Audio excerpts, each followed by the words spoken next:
Assalamualaikum. Perkenalkan nama saya Ki. Di kelas berapa Riki? Kelas 1 SMA. SMA. Kalau boleh tahu pernah ikut bimbingan konseling sebelumnya? Belum pernah ya? Oke. Nanti saya jelaskan bagaimana bimbingan konseling dan bagaimana tahapan-tahapannya ya. Untuk pertama-tama marilah kita berdoa terlebih dahulu agar apa yang kita kerjakan nanti bisa berdoa selesai. Oke, belum pernah ikut konseling sebelumnya, belum ya. Untuk apa namanya konseling, bimbingan dan konseling yaitu adalah bimbingan yang secara bimbingan yang diberikan kepada klien atau siswa peserta didik yang diberikan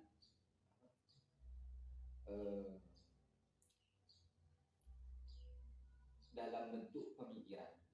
Jadi bantuannya dalam bentuk pemikiran, baik dari segi karir, sosial dan belajar seperti itu. Nah, untuk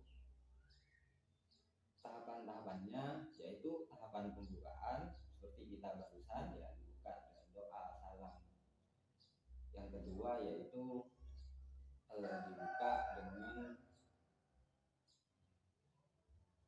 yang kedua yaitu tahapan proses, yaitu bagaimana kamu memberikan apa pendapatmu tentang kehidupanmu sendiri seperti itu. Yang selanjutnya yaitu tahapan penutup, yaitu bagaimana kamu menyimpulkan dari sekian banyaknya masalah yang kamu lalui, bagaimana cara menyimpulkannya dan bagaimana cara menyelesaikannya seperti itu. Nah, untuk bimbingan konseling sendiri itu ada beberapa asas. Yang pertama asas keterbukaan. Nah, kamu harus terbuka dalam artian ketika ditanya kamu harus jujur dengan apa yang kamu alami seperti itu. Yang kedua yaitu asas kesukarelaan. Nah, bagaimana kamu menjelaskan apa yang kamu apa yang saya tanyakan tanpa adanya paksaan dari siapapun. Jadi semisal kamu tidak mau mengutarakan, katakan saja tidak bisa diutarakan. Yang ketiga yaitu asas kerahasiaan. Nah, di mana di sini untuk asas kerahasiaan kita apa yang terjadi di sini yaitu selesai di sini. Jadi tidak usah ke luar kemana-mana seperti itu, paham? Nah, untuk di sekolah sendiri kamu ambil jurusannya jurusan apa? IPS. Kenapa ambilnya jurusan IPS? Karena nanti enak aja. Oh, enak ya? Ya. Nah, untuk apa namanya dengan teman-temanmu sendiri bagaimana?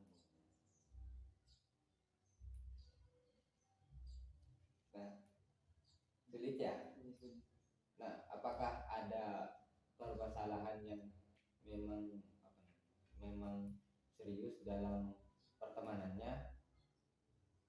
Gak ada, baik-baik saja gitu.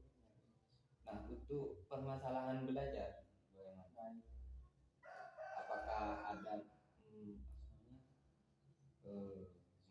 mata pelajaran yang memang tidak disuka atau memang ada? Untuk apa namanya matematika sendiri itu kamu tidak sukanya di mana? Apakah dari segi gurunya atau dari awalnya? Dari Gurunya ya. Oh, apakah cara menjelaskannya atau bagaimana? menjelaskannya Rumit ya? ya. Kalau boleh tahu nama gurunya siapa? Bu Deni. Bu siapa? Bu Deni. Oh, Bu Deni. Iya. Untuk mata pelajaran yang lain mungkin ada yang nggak ada. Iya. Nah, oke. Nah, untuk ekstrakurikuler sendiri apakah ikut apa? Di Voli. Voli. Ya. Di voli itu kamu memang ingin ikut sendiri atau ikut teman? Ikut teman. Oh, ikut teman. Iya. Ya emang sih kalau nggak ada teman itu gak enak ya. Iya. Nah, tapi semisal seandainya temanmu udah ikut udah ikut voli. Nah, apakah kamu masih ingin ikut voli? Enggak ya. Enggak. Kenapa? Ya karena nggak enak, nggak ada temennya. Oh iya, kurang suka. Ya, tapi emang seperti itu ya, kalau kita ikut sesuatu meskipun ada embel-embel di belakang, entah karena uang, karena teman, karena apa, nah kan, tetapi satu hal yang harus kita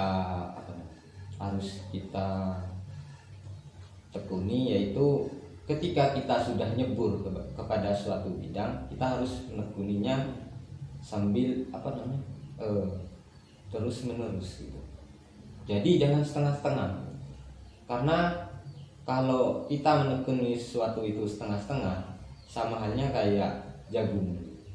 Tahu jagung? Nah, jagung setengah matang itu gak ada manfaatnya. Ditanam gak tumbuh, dikasih ayamnya sakit, nah dimakan pun sakit perut gitu kan. Jadi gak ada manfaatnya kalau kita setengah-setengah.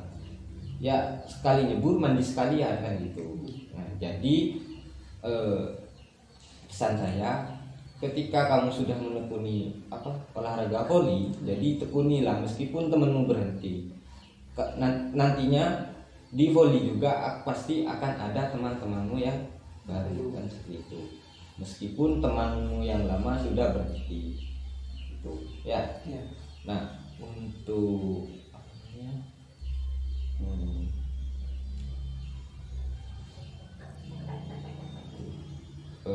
permasalahan yang lain mungkin yang pernah kamu alami, bolos. Iya. Ya. Saya sih juga dulu sering bolos, tapi itu contoh gak baik ya.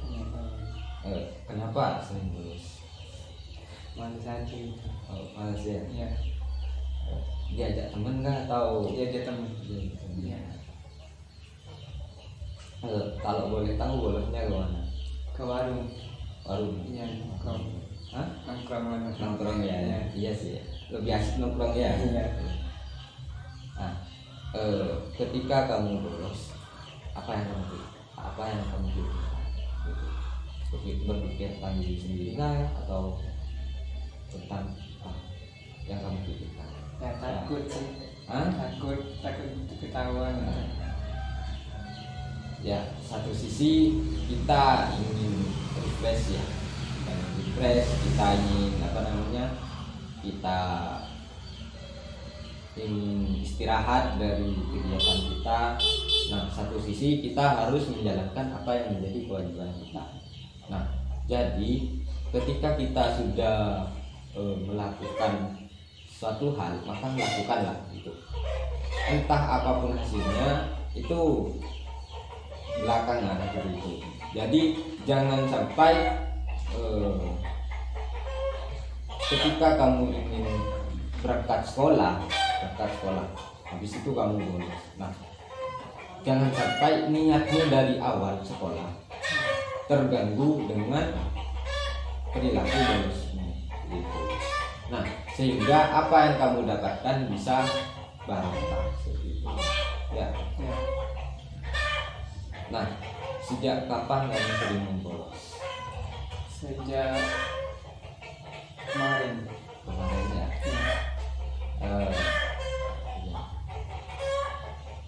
Kemarin ini berarti sejak kelas 1 SMA. Iya, Ya. Berarti kalau masih SMP belum ya, belum berani ya. Nah, untuk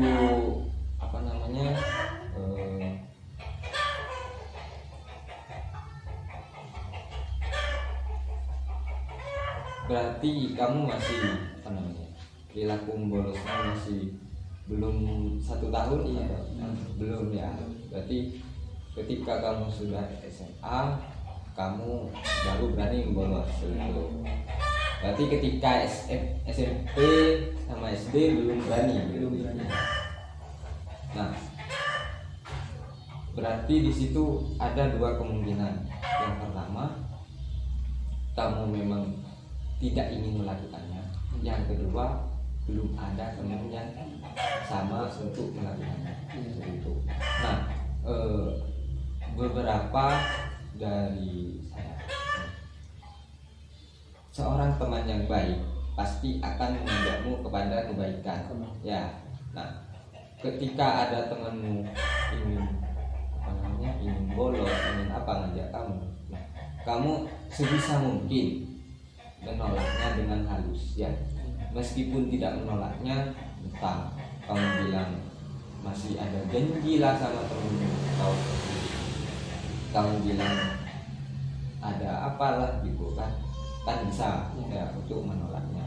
Nah, ketika kamu menolaknya, di situ akan ada beberapa reaksi yang tentunya tidak disenangi oleh teman-temanmu kan, ih soalim gitu kan pastinya. Nah, ketika dikatain seperti itu oleh temanmu, apa yang kamu rasa nantinya? Seandainya pasti kan ada rasa gak enak kan, gak enak atau apa. Nah, di saat kamu merasa gak enak itu, nah disitulah kamu harus berani untuk menyampaikan apa yang kamu inginkan dan apa yang kamu pikirkan kepada teman-temanmu, sehingga teman-temanmu bisa paham dan mengerti gitu ya. Nah, contoh misal nih, aku nggak boleh bolos sama mama misal. Nah, atau aku sudah ada janji atau apa gitu lah.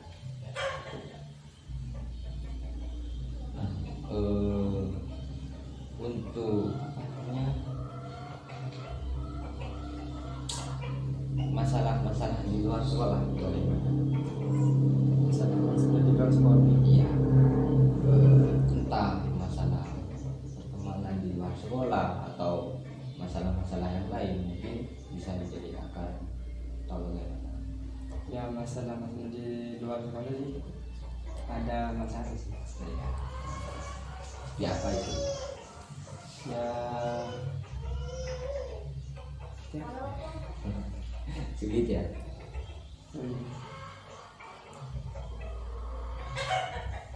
Ya, seperti masalah di sekolah ya, ada temen yang ngajak aku rokok. Ya. Sudah rokokan? Udah. Hah? Udah. Oh ya. Diajak temennya. Ya, rokok itu juga salah satu pengaruhnya dari lingkungan ya, terutama dari teman sekitar. Nah, bagaimana kita harus menjaganya begitu, entah dengan cara menjauh atau menolaknya ya. Meskipun kita tidak menjauh, kalau kita bisa menolak dan kita bisa memberikan pengertian kepada teman kita ya, kenapa tidak kan seperti itu ya. Nah, harapan saya ke depannya, bagaimana kamu bisa menjaga dirimu dari teman-teman yang kurang baik, atau bahkan kamu bisa mengajak temanmu kepada hal-hal yang baik seperti itu ya. Nah, mungkin kamu bisa menyimpulkan apa yang kita bicarakan tadi, mulai dari saya tanya kamu sekolah di mana, mengenai kamu ikut voli, dan barusan mungkin kamu bisa menyimpulkan dari saya.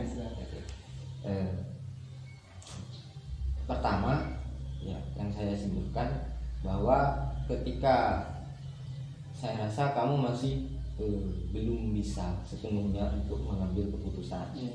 Kedua, terkadang ya, yang saya baca ya, terkadang keputusanmu itu tergantung dari teman-temanmu ya. Entah kamu ikut apa atau apa, pasti ikut temanmu ya. Iya. Tidak masalah selagi itu adalah hal baik ya, contoh kayak tadi voli itu kan sehat, Sehat. itu ya. Yang terakhir yaitu bagaimana kamu bisa menjaga dirimu gitu ya. Ya masih apa namanya, namanya juga remaja kan gitu Iya. ya, mungkin bisa dimaklumi. Tapi kalau selalu dimaklumi, kapan berubahnya Iya. gitu ya. Iya. Oke, karena